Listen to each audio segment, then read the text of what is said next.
Hello guys, Dama.A2 here, and I apologize for the huge gap of videos for this series. The holiday season kept me pretty busy, that and the tournament. But anyway, today we are going to be building a self-propelled crab artillery piece style weapon. And before we get started on the chassis, I thought I would introduce you to the actual gun that's going to be used. So yeah, this thing is going to do a lot of damage, about 54k damage, give or take. 2000mm shell, pretty damn powerful to be honest. I should note that I had a little bit of assistance from the Chaz boy on my Discord to help me set this thing up. The reason why the reload time is so long on this is because this is going to be meant for an artillery piece, and it's just meant to do huge amounts of damage.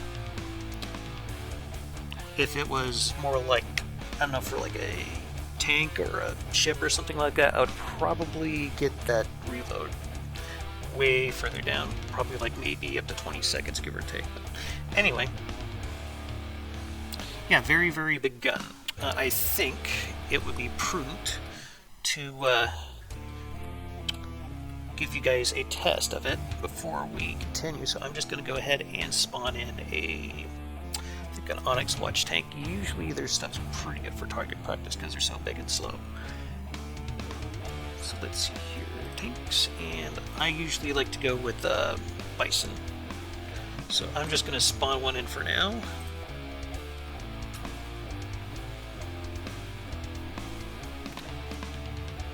And we're just going to turn everything off so we can see how powerful this gun is and be absolutely sure we actually hit something. So anyway,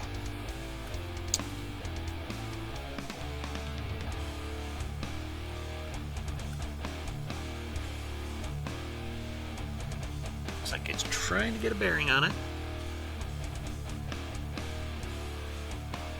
And don't worry about the turning speed on this. You'll see what I mean when I mount it to the chassis. There we go.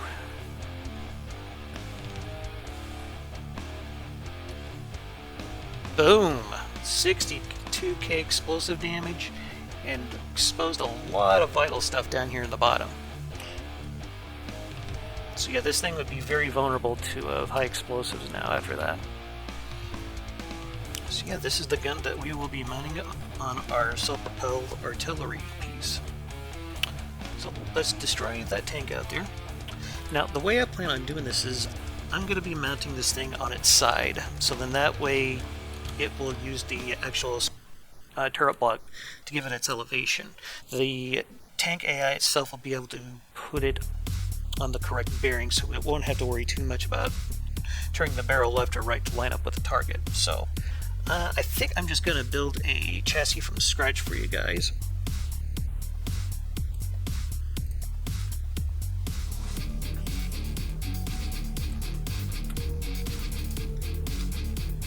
Yeah, we'll just plop it down right about here would be good. Now, since this thing I don't really plan for it to be in any direct combat, since it's just mainly meant to be for fire support, we are going to do the bottom of the hull with metal.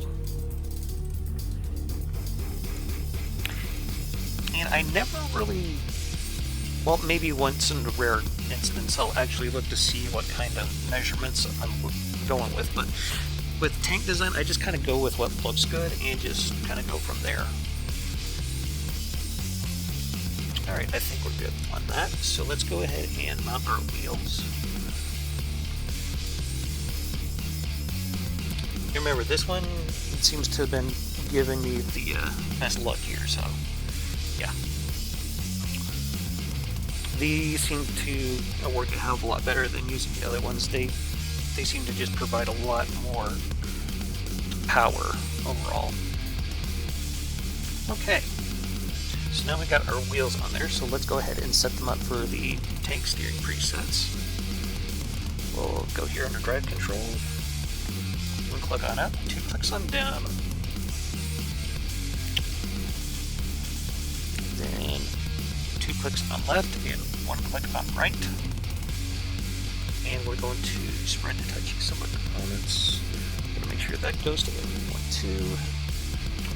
And then we're going to go over here to the other side.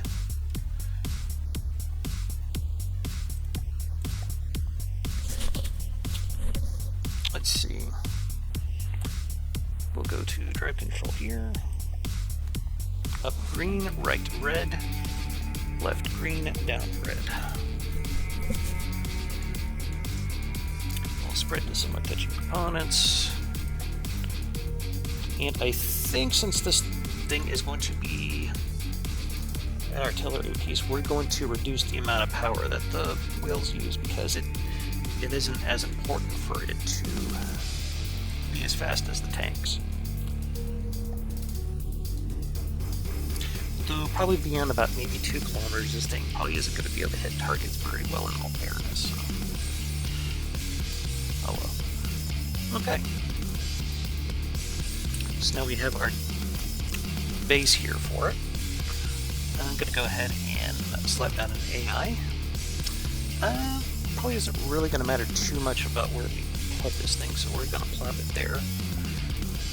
And we're going to need some slots. We're going to go with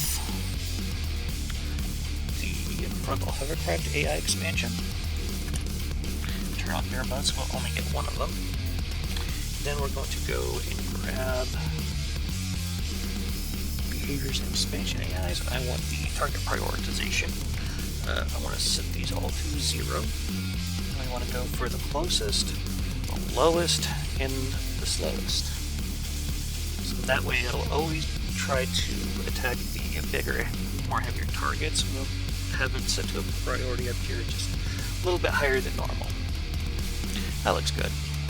And also, I think I want to do an aim point on this. And let's see here. We don't want to target random blocks. I think we want to try to target large clusters of them. And I want this set up to 60 seconds. This isn't even going to matter because this is going to be for a land campaign. But yeah, we want this to target the most concentrated areas of blocks, especially since it's going to be used in a very big, high explosive weapon.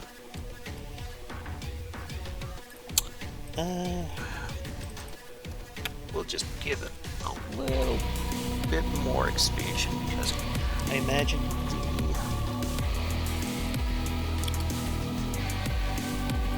the vehicle is going to need a few more detection systems. Actually, I think I want to redo this part.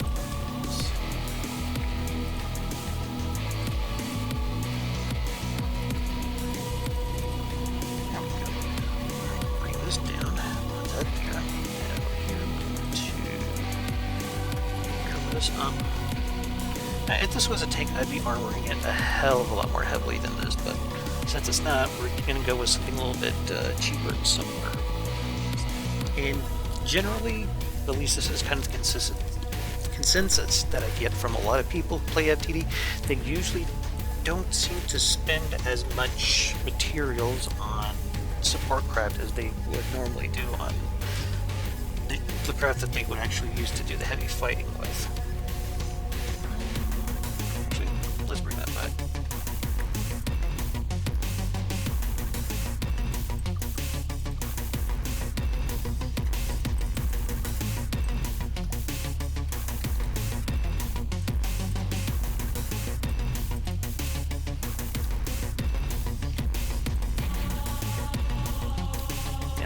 Sure that these are all set correctly once again.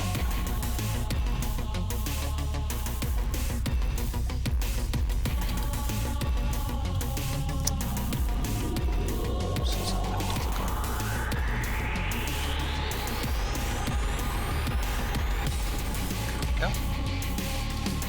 And we need to set up a configuration. We want to max out that spring force. Copy that to all wheels. And we're going to need an engine for this, of course. So I want to show you guys a pretty cool little trick that Heitzmeister has shown me for trying to better armor your engines. I thought this was a really cool trick, and I'm very grateful to him that I get to share it with you guys.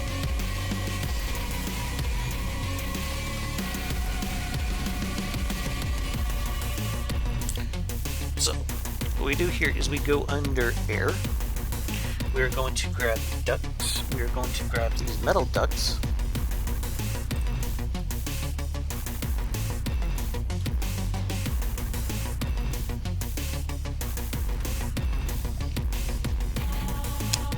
And then we're going to go back into fuel engines. Oops, didn't grab that. And we're just going to have the exhaust for these cylinders go directly to the ducts. And they'll blow through it just fine. Now, of course, you could go with using the...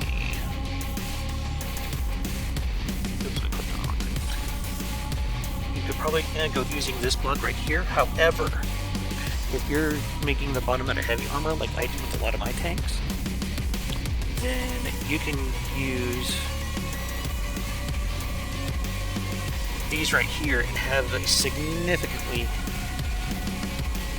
better armored bottom, because those are going to be a weak point. If you're building a tank and it takes a cram shot near that, it's just going to blow that out and just blow apart the inside of your tank from the bottom up. It's not pleasant.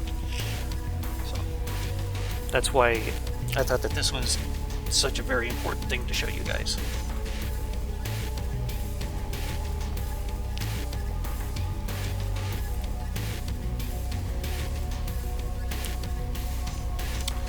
Alright, so next here,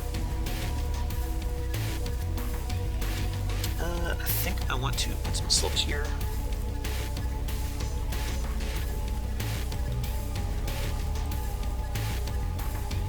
Do something like this.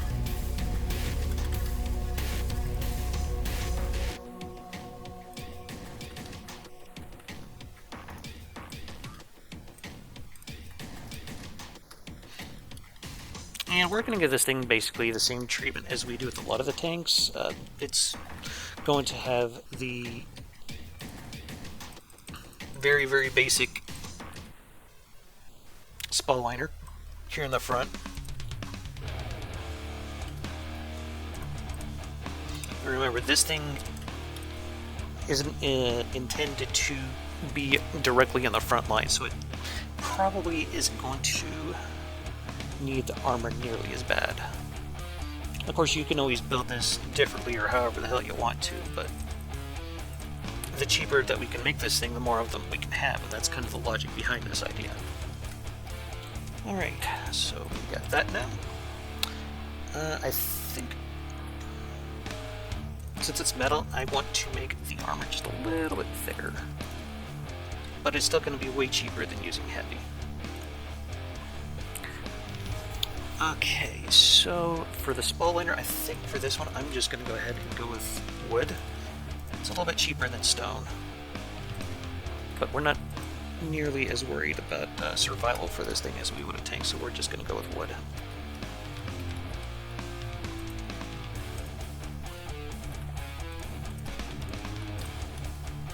Alright.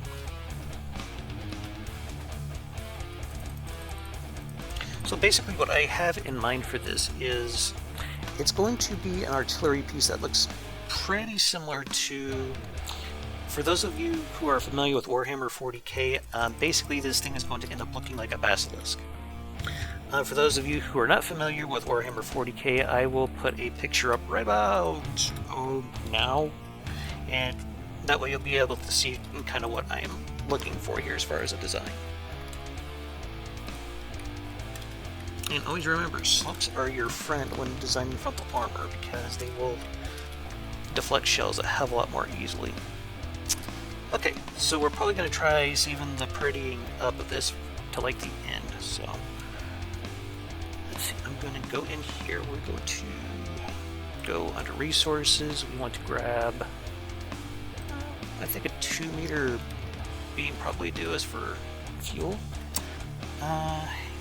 Here under control, I want to grab us a few ACBs here.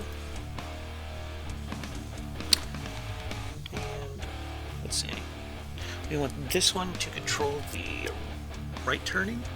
So, like I showed you guys before, go Ya command. Set this to right.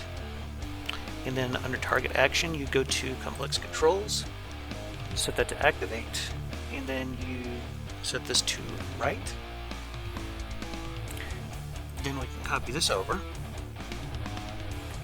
and put it into this. Then we can take this one, set this to left, and we can take this over here and set this to left. All done. Now, it's probably not going to be able to do a whole hell of a lot. Okay, I guess there was enough materials in that fuel tank for it to be moving around just a little bit, but that's fine. So let's go ahead and grab us another control block, and I'll explain why this one's kind of important here in a moment. Now you saw how I put complex controls to make this thing go forwards and backwards. This is just something that's going to help this crab keep its distance. So what we're going to do here is go into condition. We're going to go to target range, and we want this to be activated right about there. If the enemy, the target is, we need that inverted. If the distance of the enemy targeted on channel 1 is between negative infinity and 1500 meters, then we want to go over here to target and action. We want to go to complex controls. We want to go to activate. And we want this to use the down command. And basically this is going to help it maintain distance. Sometimes the AI seems to have a little trouble of trying to keep distance if the target's like over about 500 meters away. So this is just to kind of help ensure that it can help it keep its proper distance so it doesn't get itself killed. Okay. So now we're just going to be putting in some resources.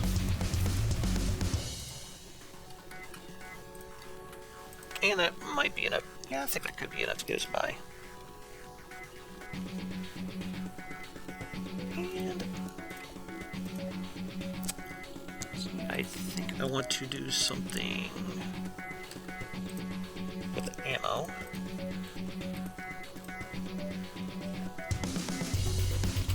Sort of like this.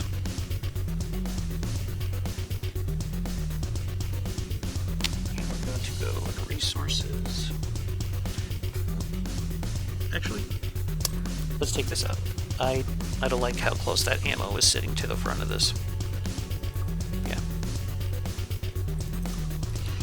Let's go back about here. And I think we'll do something like this instead.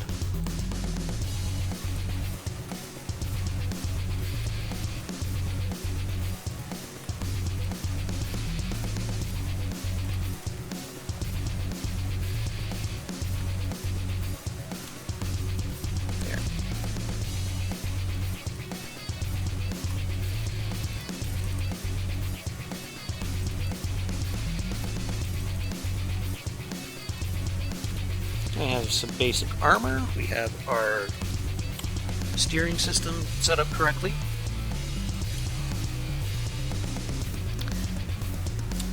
And we still need a few other things.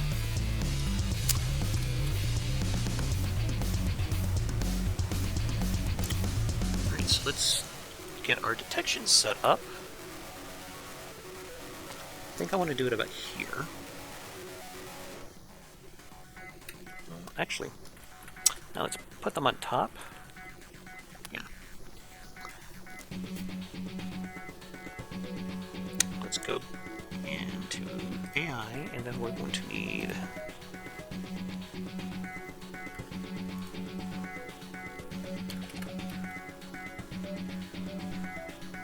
actually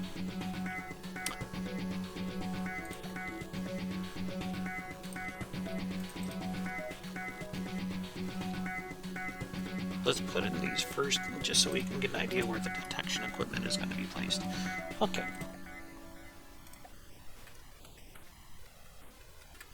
I hate that these two look exactly alike. I keep clicking on this one by accident.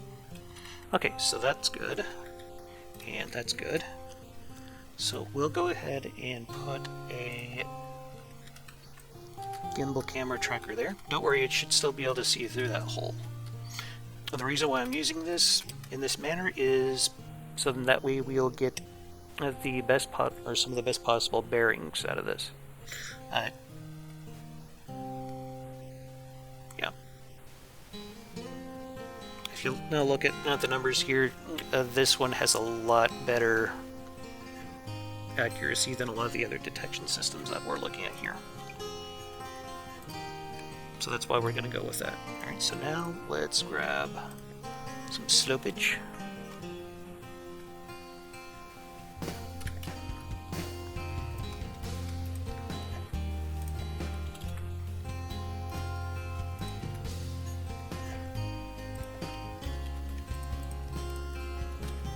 There we go.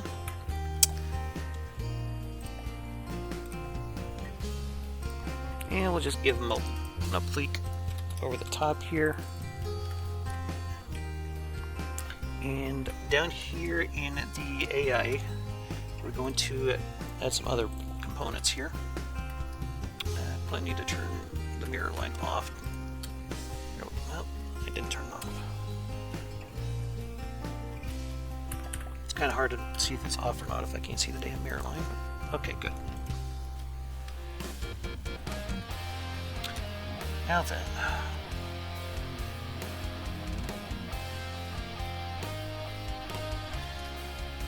let's see what we're going to next. Go into here, for instance, rangefinder. Yeah, that might not work as I'd hoped. It had to be like about here.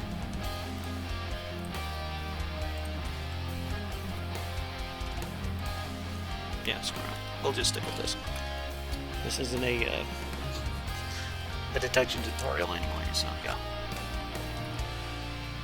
Okay, so if I remember correctly, that thing is a 9x9, but let's double check it just to be sure here.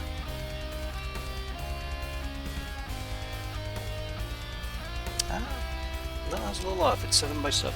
Okay. So let's go back over here to our chassis.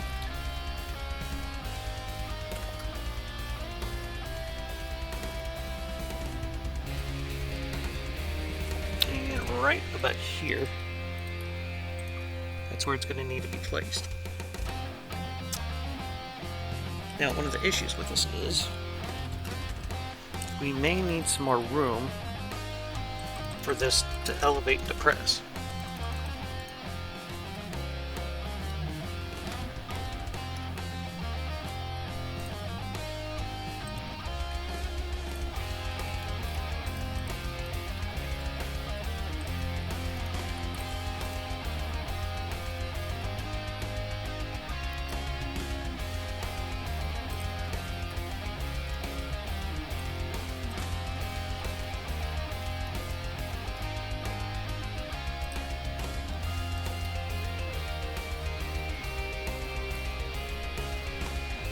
Alright, so on one of these sides we're going to have to put the spin block.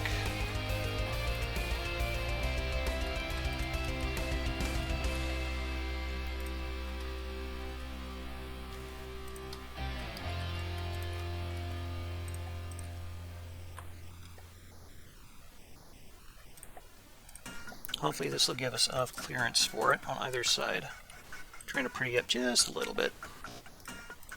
Okay, so let's go ahead and take our cannon here, and we're going to save it as a sub-object.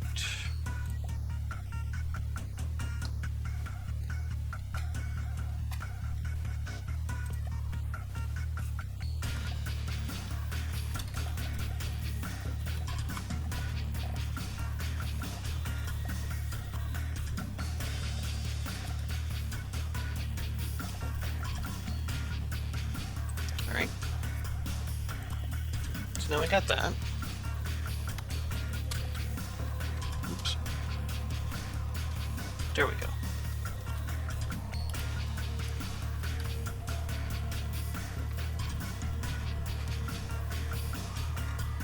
So I need to come back just one more. I'll make sure that it kind of fits in that little crevice that I made for it. I think we're good. And we'll just plop it right there. There, now this thing is starting to look like an artillery piece.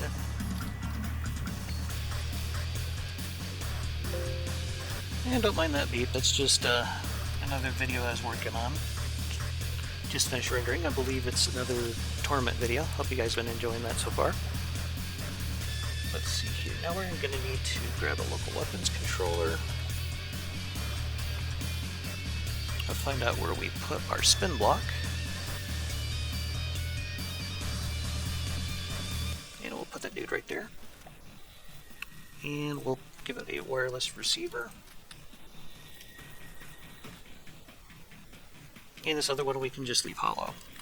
This is basically to give it the impression that it's sitting on top of a some kind of hinge that allows it to go up and down.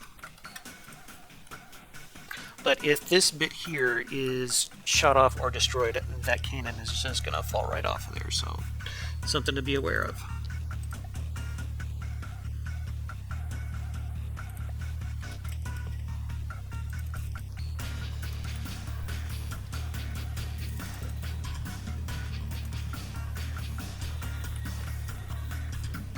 I just want to make sure that this has lots of room to depress and still looks somewhat decent.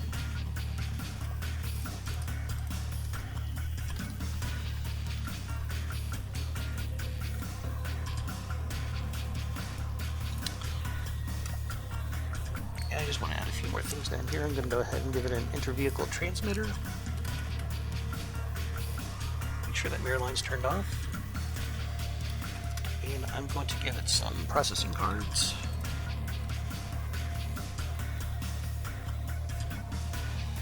There we go.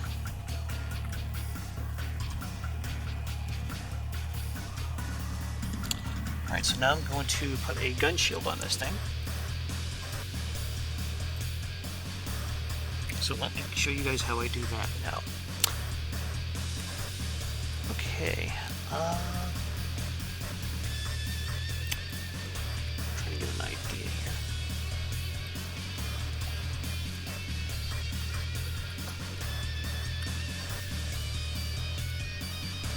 Actually, let's go one or two further out and then have it turn inwards.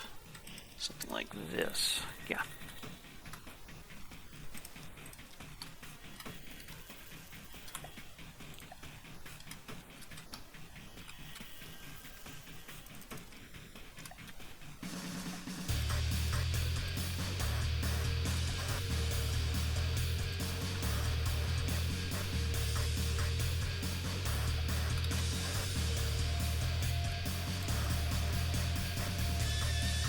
This little 1 meter gap here, this will be perfectly fine. Gun should be able to elevate and depress with no problem. But I like to make these things look a little more rounded, so I kind of do like a bit of a progression here from one size of slope to another. And then up here we will do the 1 meter slopes. I fudged, but I can fix it, no big deal. There we go. And that'll be our gun shield.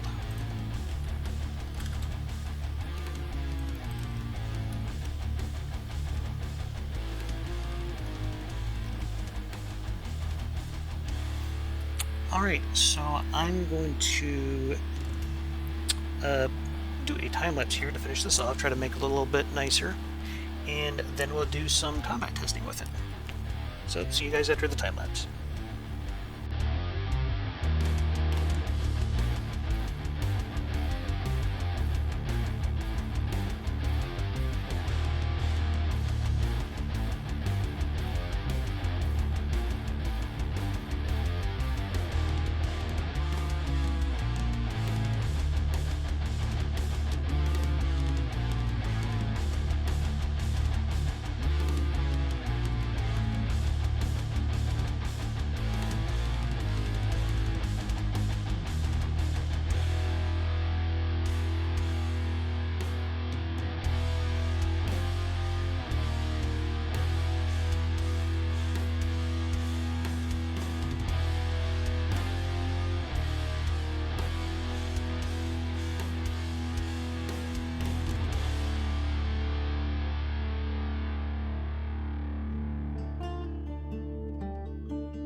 Alright guys,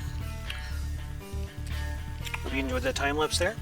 Just want to try to give this thing a little bit of narrative. Give it a winch back here to load shells into the rear of the gun. Try to make a bit of a breach for it here with the cram piece and one of the fireboxes. I think a steam or a small boiler controller probably do just as good. Maybe make it look a little more interesting. Got a little winch here.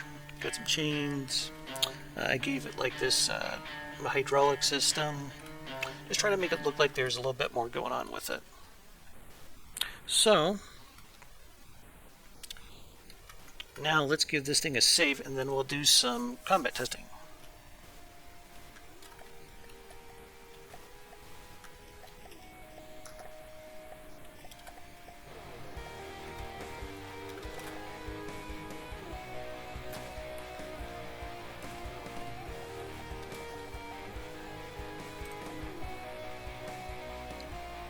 There we go. Alright, so let's go ahead and do that, and then we're going to load in maybe a couple of bison out there. Remember, this is just going to be a test to test the weapon itself. Well, it doesn't want to seem to raise the barrel any. That's a little troubling. I know why. Quick fix, thankfully. And we're just going to pop this dude right there.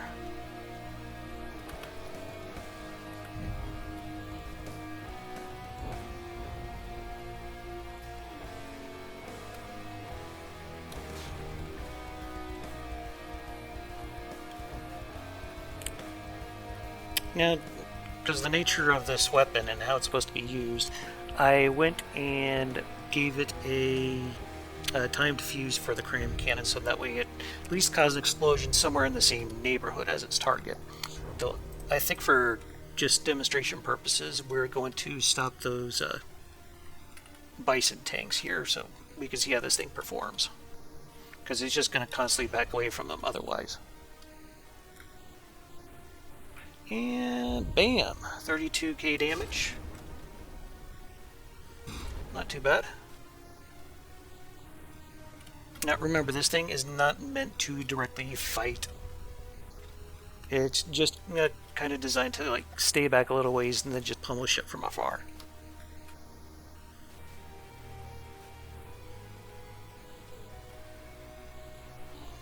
And I think we need to do a quick thing here with the AI. And we want this combat distance to be around 1,500 meters. Yeah, I don't care about that crap. That. Don't need to worry about that either.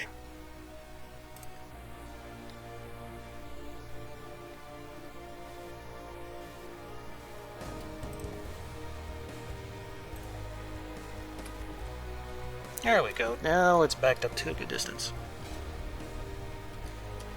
About 1,500 meters. And here comes the clamshell. Bam. Glorious Deca.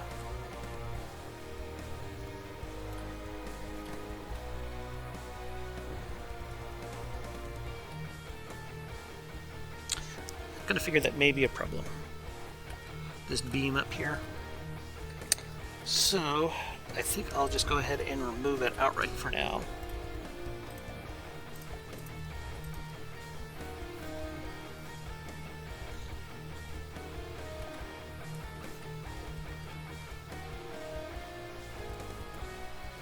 And yeah, we have a big badass siege gun now.